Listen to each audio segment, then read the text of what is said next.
Hi friends, welcome to VividTech. இன்றைக்கி நம்ம எல்லாருமே நம்ம மொபைலில் ஒரு மெசேஜை டைப் பண்ணுறப்போ கூகுள் வாய்ஸ் டைப்பிங் யூஸ் பண்ணுறோம்.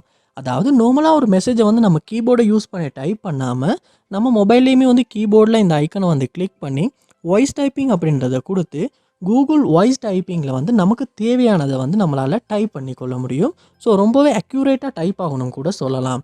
ஸோ இந்த வாய்ஸ் டைப்பிங் உங்களுக்கு கீபோர்டில் ஷோ ஆக மாட்டேங்குதா, இல்லாட்டி ஒர்க் ஆக மாட்டேங்குதா, இந்த இஷ்யூ நம்ம எப்படி சால்வ் பண்ணுறது, எப்படி வாய்ஸ் டைப்பிங்கை நம்மளுடைய கீபோர்டில் ஷோ பண்ண வைக்கிறது அப்படின்றது தான் இந்த வீடியோவில் பார்க்க போகிறோம். ஸோ வாங்க வீடியோக்குள்ளே போகலாம். வீடியோ கடைசி வரைக்கும் ஸ்கிப் பண்ணாமல் பாருங்கள். இதை நம்ம சேனலுக்கு நீங்கள் ஃபஸ்ட் டைம் வந்திருப்பீங்களா, அதை நான் விக்னேஷ். மறக்காம நம்ம சேனலை சப்ஸ்கிரைப் பண்ணிட்டு அப்படியே பார்த்துள்ள பெல் ஐக்கனையும் கிளிக் பண்ணுங்கள். நீங்கள் கொடுக்குற ஒவ்வொரு லைக்கும் சப்ஸ்கிரைப் தான் எனக்கு நெக்ஸ்ட் வீடியோ பண்ணுறதுக்கான ஒரு மோட்டிவேட்டாக இருக்கும்.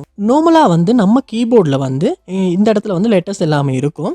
ஸோ இந்த கார்னரில் பார்ப்போமா இருந்துச்சுன்னா 3 டாட்ஸ் இருக்கும். அதை கிளிக் பண்ணி நம்மளால் இந்த இடத்துல வாய்ஸ் டைப்பிங் அப்படின்றத சூஸ் பண்ணி நம்மளால் வாய்ஸ் டைப்பிங் பண்ண முடியும்.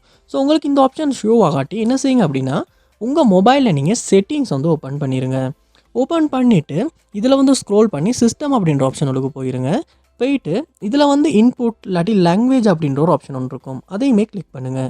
கிளிக் பண்ணிவிட்டு இதில் பார்ப்பீங்களா இருந்துச்சுன்னா உங்களுடைய மொபைலில் இன்புட் மெத்தட்க்கு கீழே கீபோர்ட்ஸ் ஆட் ஆகியிருக்கும். அதில் கூகுள் வாய்ஸ் டைப்பிங் அப்படின்றதுக்கு எனேபிள் பண்ணப்பட்டிருக்கா அப்படின்றது ஒரு செக் பண்ணி பாருங்கள். சம்டைம்ஸ் இந்த இடத்துல இந்த கூகுள் வாய்ஸ் டைப்பிங் டிசபிள் இருக்குமா இருந்தாலுமே உங்களால் கூகுள் வாய்ஸ் டைப்பிங் பண்ண முடியாது.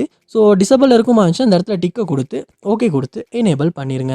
எனேபிள் பண்ணிவிட்டு திரும்ப போய்ட்டு நீங்கள் கீபோர்டில் செக் பண்ணி பார்ப்பீங்களா இருந்துச்சுன்னா கண்டிப்பாக வாய்ஸ் டைப்பிங் உங்களால் பண்ணிக்கொள்ள முடியும். ஸோ இப்படி தான் கூகுள் வாய்ஸ் டைப்பிங் ஷோ ஆகாத இஷ்யூவோ இல்லாட்டி ஒர்க் ஆகாத இஷ்யூ நம்ம சால்வ் பண்ணுறது. ஸோ இந்த வீடியோ உங்களுக்கு ரொம்ப யூஸ்ஃபுல்லாக இருந்துச்சாலே அப்படின்றத கமெண்ட் பாக்ஸில் கமெண்ட் பண்ணுங்கள். இது போல் நிறைய வீடியோ பார்க்கணுன்னா கண்டிப்பாக நம்ம சேனலில் சப்ஸ்கிரைப் பண்ணுங்கள். அப்படியே பார்த்துள்ள பெல் ஐக்கனையும் கிளிக் பண்ணிடுங்க. தேங்க்யூ.